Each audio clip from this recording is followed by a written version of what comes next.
जयन्ती च मालां रत्नान् वेणुहृदयसुधया पूरयन् गोपवृन्दे वृन्दारण्यं सपदरमणं प्राविशद्गीतिकीर्तिं श्रीकृष्ण गोविन्द हरे मुरारे हे नाथ नारायण वासुदेव हे नाथ नारायण वासुदेव हे नाथ नारायण वासुदेव गोविंद मेरी यह प्रार्थना है बोलूं कभी नाम नित नाम तेरा निष्काम हो के दिन रात गाऊं गोविंद दामोदर माधवेते माता यशोदा। बड़ा ताकत है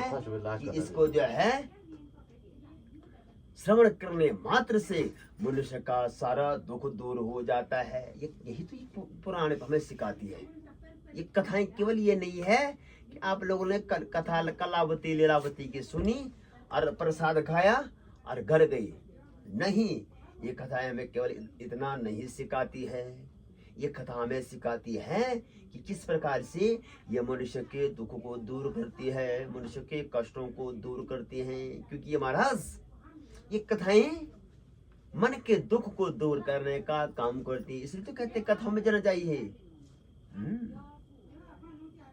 अब इस प्रकार से कहते हैं, जब इस प्रकार से नारद को भगवान ने सारा विधान बता दिया, वैसे बताया इस केवल 2 दिन है, पूर्णमासी और संक्रांति, लेकिन कह रहे हैं यस्मिन् कस्मिन् दिनो मर्त्यो भक्ति श्रद्धा समन्वितः।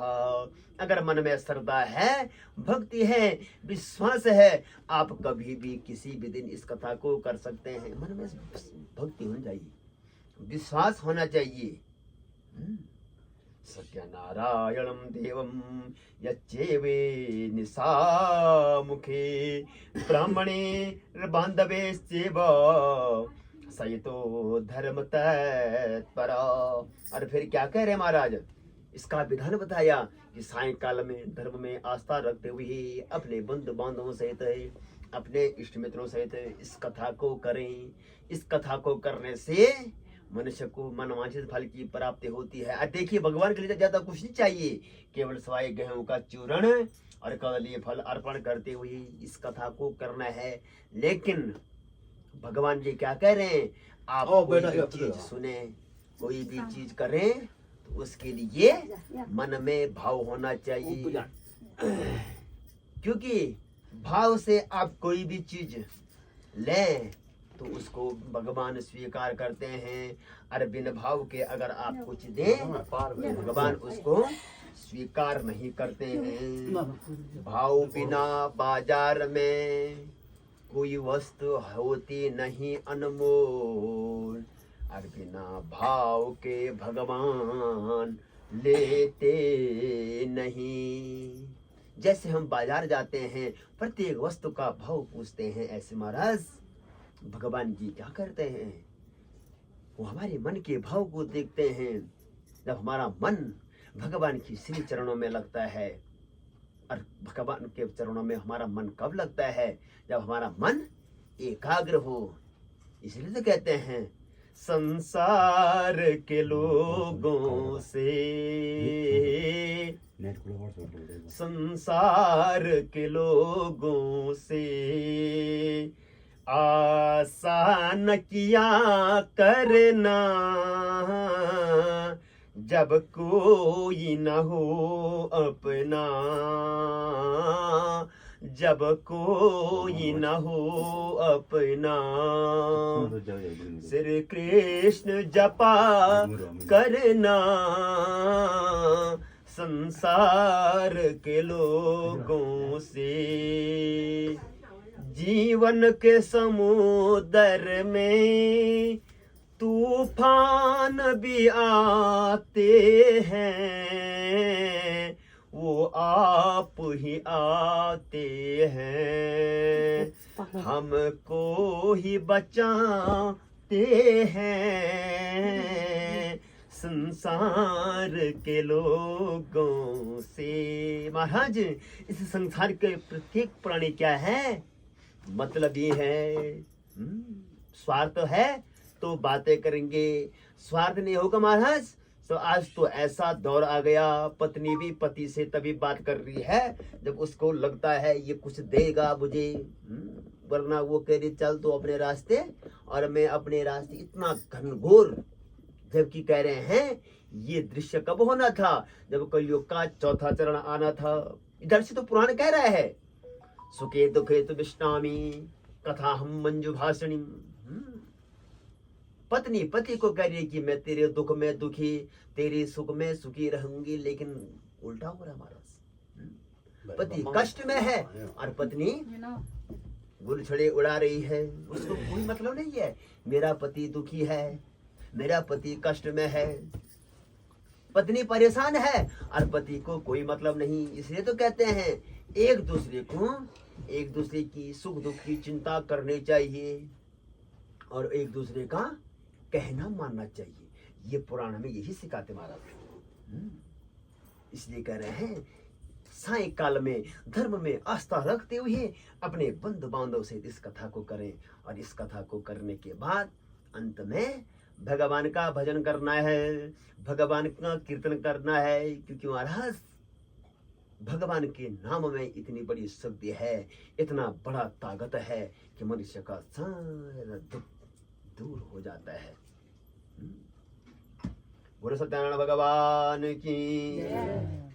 श्री कृष्ण गोविंद हरे मुरारे, हे नाथ नारायण वासुदेव, हे नाथ नारायण वासुदेव, हे नाथ नारायण वासुदेव।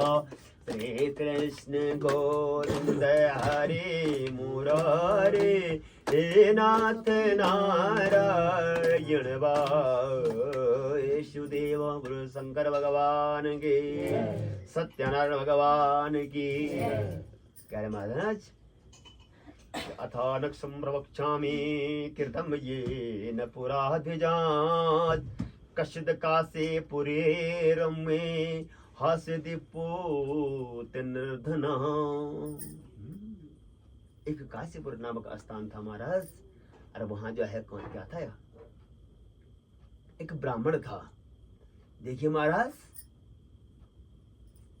कथाएं कोई भी सुनी होगी आप लोगों ने, उसमें किसकी चर्चा होती है, पाप और पुण्य की चर्चा होती है। एक समय कहते हैं एक विद्वान ब्राह्मण था, पढ़ने के लिए गया महाराज। कहाँ?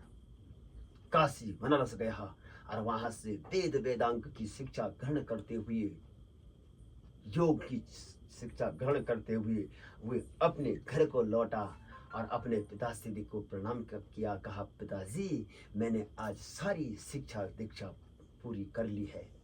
पिता ने कहा ठीक है बेटा, मैं धन्य हो गया हूँ, लेकिन बेटा मैं तुमसे एक प्रश्न करना चाहूंगा। बता बेटे, तुमने बहुत सारे शास्त्रों का अध्ययन किया है, वेदों का अध्ययन किया है, पुराणों का अध्ययन किया है, लेकिन बेटा जरा मुझे बता पाप का बाप कौन है? क्या कहा? पाप का बाप कौन है? अब बेटे ने कहा मैंने सारे पुराण पढ़े, सारे ग्रंथ पढ़े, सारे उपनिषद पढ़े, वेद पढ़े, मीमांसाएं पढ़ी, लेकिन मैंने ऐसा कहीं देखा ही नहीं, न मैंने सुना है कि पाप का बाप कौन है। कहा पिताजी मुझे नहीं आ रहा। कहा बेटा जा मेरे इस प्रश्न का उत्तर ढूंढ के ला, मैं तब समझूंगा कि तूने इतने पुराणों का अध्ययन किया है, नहीं तो मुझे लगेगा तूने कुछ भी अध्ययन नहीं किया है। बेटा निकल गया उस प्रश्न के उत्तर के लिए कि पाप का बाप कौन है। चलते चलते वो जो है एक जंगल की ओर बढ़ा। मार्ग में उसे क्या मिला? एक कुटिया मिली, और वहां कौन थी? एक वैश्या थी। वैश्या ने कहा हे ब्राह्मण देवता, लगता तो बहुत बड़ा विद्वान है, लेकिन तेरी इस चेहरे पे ये उदासी क्यों है? कहा जा जा, तू नहीं दे सकती मेरे प्रश्न का उत्तर। उसने कहा क्या पता मैं दे दूं, तुम बताओ तो सही। कहा मैंने सारे वेदों को पढ़ा, पुराणों को पढ़ा, लेकिन मैंने आज तक ये नहीं सुना है कि पाप का बाप कौन है। उस वैश्य ने कहा आओ मैं आपके प्रश्नों का उत्तर बता सकती हूं। लेकिन उस ब्राह्मण ने कहा मैं तो ब्रह्मचारी हूं, मैं तो अपने हाथ का ही भोजन ग्रहण करता हूं, और मैं यहां वहां तो रहा दूर, एक वैश्य को तो देखना भी पसंद नहीं करता हूं, और तू कह रही कि आओ मेरे पास। नहीं, उस वैश्य ने कहा मैं आपको सूखी राशन दूंगी, अलग से एक कमरा दूंगी, आप स्वयं बनाना, स्वयं खा लेना, और जब तक आपको आपके प्रश्न का उत्तर नहीं मिले आप आराम से रहना, खा लेना। उस ब्राह्मण देवता ने कहा जब ये ऐसा कह रही है तो वो अलग से रहने बैठ गया, अपने हाथ से भोजन पकाता, स्वयं ग्रहण करता है। एक दिन उस वैश्य ने कहा हे ब्राह्मण देवता, मैं तुझे 4 स्वर्ण मुद्राएं दूंगी, आज तुम्हें मेरे हाथ से भोजन करना होगा। उस ब्राह्मण ने कहा नहीं नहीं, मैं अगर तेरे हाथ से भोजन करूंगी मेरी तपस्या भंग हो जाएगी। लेकिन उसने कहा मैं तो आपको स्वर्ण मुद्रा दे रही हूं। उस ब्राह्मण ने सोचा यहां कोई देख भी नहीं रहा है, मैं इसके हाथ से खा भी लूंगा तो कौन सा किसी को पता लगेगा। वो ब्राह्मण देवता भोजन करने को तैयार हो गया, बैठ गया, आसन लगा दिया। उस वैश्या ने सुंदर भोजन बनाया, सुंदर पकवान बनाया, और उस ब्राह्मण देवता के पास जो ही थाली लाई, ब्राह्मण देवता जो ही भोजन करने बैठ गया, उस वैश्या ने थाली पीछे खिसका ली। कहा क्यों? कहा अब मैं तुम्हें 4 स्वर्ण मुद्राएं और दूंगी, मतलब 4 और 4 8, तुम्हें मेरे हाथ से भोजन ग्रहण करना होगा। उस ब्राह्मण देवता ने सोचा अरे मुझे 8 स्वर्ण मुद्राएं मिल रही है, यहाँ कौन सा कोई मुझे देख रहा है, इसके हाथ से खा भी लूंगा तो घर जाकर के गौमूत्र गंगा जल से स्नान कर लूंगा, किसी को क्या पता चलेगा। अब जैसे ही उस वैश्या ने भोजन निकाला, उस निवाले को ब्राह्मण के मुंह में देना चाहा, झटके से अपने हाथ पीछे कर दिया। कहा ब्राह्मण देवता बस बस बस हो गया। उसने कहा क्यों? उसने कहा तुम तो कह रही थी कि मैं अपने हाथ से भोजन ग्रहण करता हूं, आज मैंने तुम्हें 4 स्वर्ण मुद्राएं की बात क्या की कि तुम तो मेरे हाथ से भोजन खाना भी स्वीकार करने बैठ गए। कहा शिव शिव शिव, ये मेरे से क्या वरदा बोला? नहीं, ये मैंने इसलिए किया, आपके प्रश्न का उत्तर यही है कि पाप का बाप कौन है? पाप का बाप है लोभ। ब्राह्मण देवता को लोभ आ गया कि यहां मुझे 8 स्वर्ण मुद्राएं मिल रही है, इसलिए वो वैश्या के हाथ से भोजन करना ग्रहण करने बैठ गया था।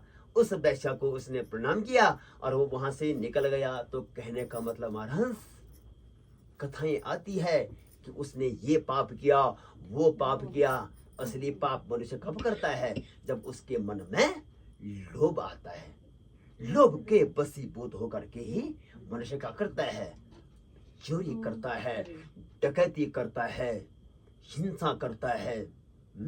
ये कब करता है? जब उसके अंदर लोभ व्याप्त होता है। इसलिए ये पुराण हमें क्या करती है? सावधान करते हैं। कथाएं वहीं आ रही है। एक ब्राह्मण देवता था, बड़ा निर्धन था, गरीब था, भिक्षाटन के अपने परिवार का यजन करता, पालन पोषण करता था। देखिए, प्रत्येक मनुष्य की आवश्यकताएं हैं क्या? रोटी, कपड़ा और मकान, यही तो हमारी आवश्यकताएं, और क्या है हमारी? लेकिन महाराज कहते हैं जीवन में 2 चीज ऐसी हैं जो कभी भी समाप्त नहीं होती है। एक तो है क्या? नींद। अभी जा रहेगा अलग जो तो ऐसी नींद बोली, बड़े बोल नींद। और कब तक आएगी वो नींद?